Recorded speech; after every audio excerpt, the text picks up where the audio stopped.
Good morning friends. My name is Ritu Pathak and my channel name is Pathak Nursing Academy. आज मैं आप लोगों को obstetric and gynaecology के बारे में बताने जाऊंगी। उससे पहले नर्सिंग में आपको पता होगा, पहले मैं नर्सिंग एक्सपर्ट में 2-3 इयर्स से टीचिंग करा रही थी, बट अभी लॉकडाउन की वजह से कुछ भी पॉसिबल नहीं हो पाएगा। और अभी जैसे कि एम्स में मैं हूँ, वर्किंग हूँ और उसकी वजह से जाना भी इम्पॉसिबल हो पा रहा है। तो लॉकडाउन में आप क्लास में भी नहीं बैठ सकते, तो इसकी वजह से मैंने सोचा चलो ऑनलाइन क्लासेस के थ्रू अपने स्टूडेंट से हम कांटेक्ट कर सकते हैं। और जो नर्सिंग फील्ड में आगे गवर्नमेंट जॉब चाहते हैं वो इसको ज्वाइन कर सकते हैं। उसके लिए बेस्ट होगा आप ऑनलाइन क्लासेस घर में बैठे देख सकते हैं। ठीक है, तो आज हम किसके बारे में पढ़ेंगे? Obstetric and gynaecology. सबसे पहले हम इंट्रोडक्शन समझते हैं ऑब्स्टेट्रिक एंड गायनेकोलॉजी में क्या होता है, मीनिंग क्या होता है, क्योंकि जब हम इसके मीनिंग को समझ पाएंगे, इसके बारे में जान पाएंगे, तभी हम इसके क्वेश्चंस को अटेम्प्ट कर पाएंगे। क्योंकि क्वेश्चंस आजकल लॉजिकल क्वेश्चंस जैसे कि एम्स में पूछते हैं, क्लिनिकल क्वेश्चंस पूछते हैं, जो सिर्फ आप रेक्टिफिकेशन करने से सिलेक्शन नहीं होगा, हमें उस चीज को क्या होगा समझना पड़ेगा। ठीक है, तो हम अपने टॉपिक्स पे आते हैं। ऑब्स्टेट्रिक्स का मीनिंग क्या है? It is a science which deals with changes and care during pregnancy, with developing fetus, delivery and labor, and after delivery to perperium. ठीक है, इसका मीनिंग क्या है? ऑब्स्टेट्रिक्स के अंदर किस चीज के बारे में पढ़ते हैं? एक्चुअली ये सब्जेक्ट है क्या? तो इसका मीनिंग क्या है? प्रेगनेंसी से रिलेटेड है। जैसे ही ऑब्स आता है मीन्स क्या है? Related to female pregnancy. Pregnancy है, इससे रिलेटेड प्रॉब्लम है, लेबर है, डिलीवरी है, और डिलीवरी होने के बाद परपीरियम पीरियड जो कि कितने वीक तक होता है? 6 वीक, या फिर डेज में हम बोले तो डेज में कितना होगा? 42 डेज। क्लियर है? 6 वीक 42। इस यहां तक हम फीमेल की क्या करते हैं? केयर करते हैं, और ये क्या है? ऑब्स्टेट्रिक्स, इसकी स्टडी करना। नेक्स्ट हम आते हैं किस पे? गायनेकोलॉजी। गायनेकोलॉजी क्या है? It is a science which deals with the disease process in female reproductive system. Female reproductive system हम सब डिस्कस करेंगे, स्टेप बाय स्टेप सारी चीजें पढ़ेंगे। फीमेल रिप्रोडक्टिव सिस्टम क्या है, उसकी एनाटॉमी क्या है, क्योंकि जब तक हम अपना बेस नहीं बनाएंगे उस पर बिल्डिंग हम खड़ी नहीं कर सकते, जैसा कि मैं हमेशा अपनी क्लास में बोलती आई हूं। ठीक है, तो गायनेकोलॉजी का मींस क्या है? It is a science which deals with disease process in female reproductive system. मतलब एक बच्चा अगर छोटा पैदा हुआ है, उसमें अगर कोई कंजेनाइटल एनोमलीज है तो किसके अंदर आएगा? कहां पे आएगा? तो वो आएगा गायनेकोलॉजी। ठीक है, और अगर फीमेल 16 इयर्स की है, 18 इयर्स की हो गई, 20 इयर्स की हो गई, अभी तक उसे मेंस्ट्रुएशन साइकिल नहीं आया है, तो उसको हम किसके अंदर डिस्कस करेंगे? गायनेकोलॉजी के अंदर। ठीक है, नेक्स्ट हम आते हैं जो कि हमारा सब्जेक्ट है मिडवाइफरी। क्योंकि हमें जो डिग्री मिलती है वो किसकी मिलती है? RNR किसकी मिलती है? Registered nurse and registered midwife. आप सबके पास डिग्री होगी, और किस चीज की डिग्री है? Registered nurse and registered midwife की डिग्री है। तो नर्सिंग नर्स सबको पता है, लेकिन दूसरी डिग्री भी हमें साथ साथ मिली हुई है, वो क्या है? मिडवाइफ की डिग्री। तो एक्चुअल में what is the midwifery nursing, जो कि हम समझते नहीं है। जब तक हम इसको नहीं समझेंगे, इसकी गहराई तक नहीं जाएंगे, हम इसके क्वेश्चन को नहीं कर पाएंगे। इसके लिए हमें अपने काम के बारे में पता होना चाहिए। ठीक है, तो हम मिडवाइफरी पे आते हैं। मिडवाइफरी क्या है? द प्रोफेशन और practice of assisting women in childbirth. मतलब एक मिडवाइफ नर्स को ऑब्स के बारे में और गायनेकोलॉजी के बारे में अच्छे से पता होना चाहिए। ठीक है, ये हमारा कैसा प्रोफेशन है?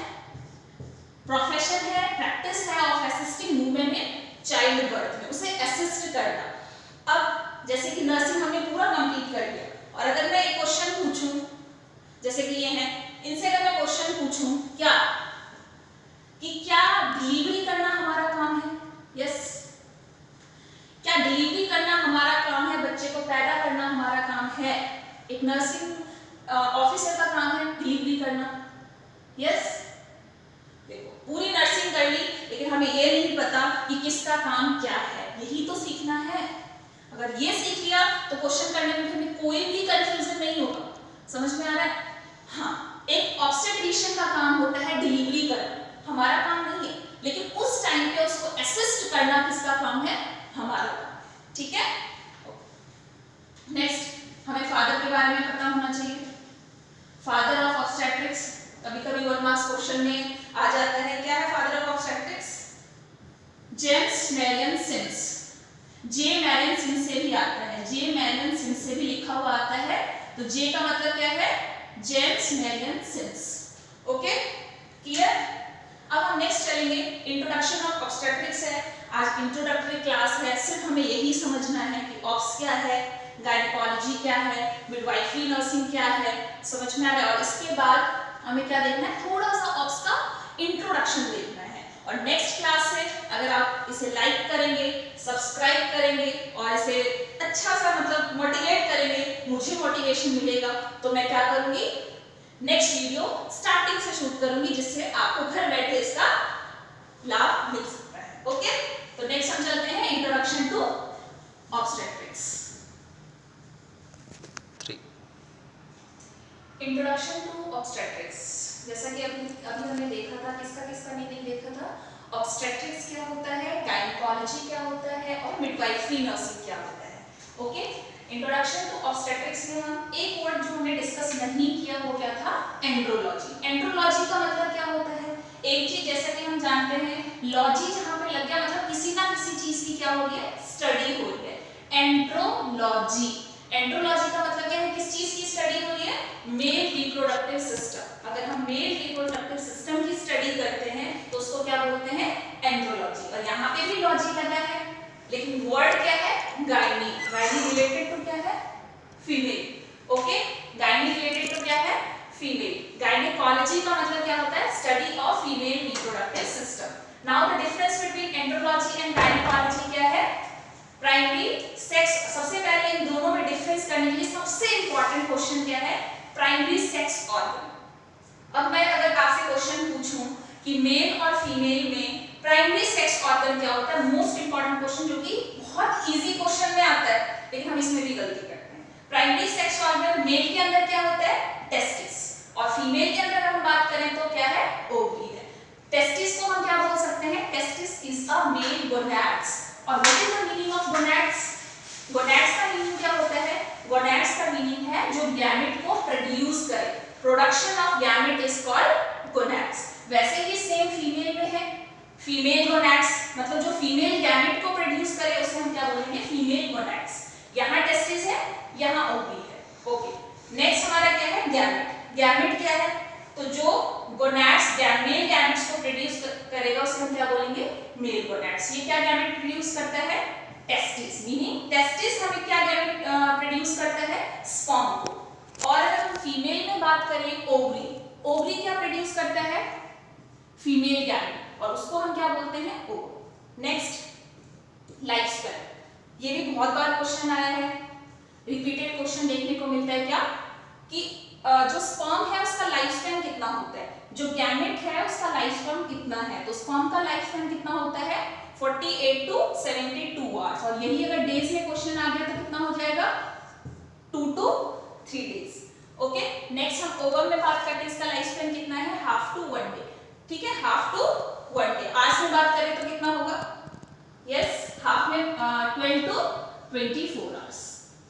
और हमेशा याद रखना है, मैक्सिमम वाले को आंसर टिक करना है। जब आप एमसीक्यू में क्वेश्चंस देखेंगे तो आपको क्या मिलेगा, 48 भी मिलेगा, 72 भी मिलेगा, तो आप फिर कंफ्यूज होंगे। हमने पढ़ा तो दोनों ही है, तो हमें कौन सा टिक करना है, मैक्सिमम वाले। ओके, नेक्स्ट हम बात करते हैं हार्मोन्स की।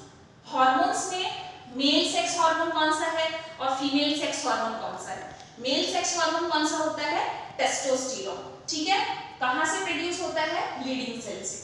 ओके, कहां से प्रोड्यूस होता है, लीडिंग सेल। नेक्स्ट हम फीमेल हार्मोन की बात करते हैं, वो कौन सा होगा, एस्ट्रोजन होगा। तो ये भी पॉइंट क्लियर है। नेक्स्ट हम चलते हैं प्यूबर्टी एज। अब मेल और फीमेल में प्यूबर्टी की एज क्या है, जो मेल है उनमें प्यूबर्टी का एज क्या होता है, 12 to 17 इयर्स। और अगर फीमेल में बात करें तो कितना होता है, 10 to 16 इयर्स। मतलब फीमेल में प्यूबर्टी क्या होता है, मेल से पहले आ जाता है। Okay, next, what is the first sign of puberty in male and female. तो first sign of puberty male के अंदर क्या है, गोनेडार्की, मतलब गोनैड्स का डेवलपमेंट। अब यहाँ पे भी गोनैड्स वर्ड आ गया। गोनैड्स क्या है, टेस्टिस। तो मेल में सबसे पहले किसका डेवलपमेंट होता है, टेस्टिस का डेवलपमेंट होता है। और फीमेल में अगर बात करें तो सबसे पहले किसका डेवलपमेंट होता है, ब्रेस्ट का डेवलपमेंट होता है। और सॉरी मैंने यहाँ एडिनार्की लिखा है, यहाँ होगा थैलार्की, जो कि क्या होता है, ब्रेस्ट का डेवलपमेंट होता है। ओके, ब्रेस्ट डेवलपमेंट, फीमेल का फर्स्ट प्यूबर्टी का साइन क्या होता है, ब्रेस्ट डेवलपमेंट। और प्यूबर्टी का अगर आपसे एवरेज एज पूछा जाए, वैसे मैंने प्यूबर्टी का एज बता दिया है, क्या होता है 10 to 16 ईयर, लेकिन अगर इसका पीक एज पूछा जाता है, एक आंसर पूछा जाता है, तो हम क्या करेंगे 13 ईयर्स। ओके, तो ये हमारा इंट्रोडक्शन टू ऑप्स था, जो कि बहुत छोटा सा आज इंट्रोडक्शन देना था, बट मेरे क्लास में कभी भी छोटा नहीं हो पाता क्योंकि मैं बहुत ज्यादा बोलती हूँ। ठीक है, तो आज यहीं पे कंप्लीट करते हैं, यहीं पे खत्म करते हैं इसको। और प्लीज लाइक एंड सब्सक्राइब करना है। अगर आपको ये पसंद आता है तो नेक्स्ट क्लास में फिर इसको कंटिन्यू करेंगे। Thank you so much.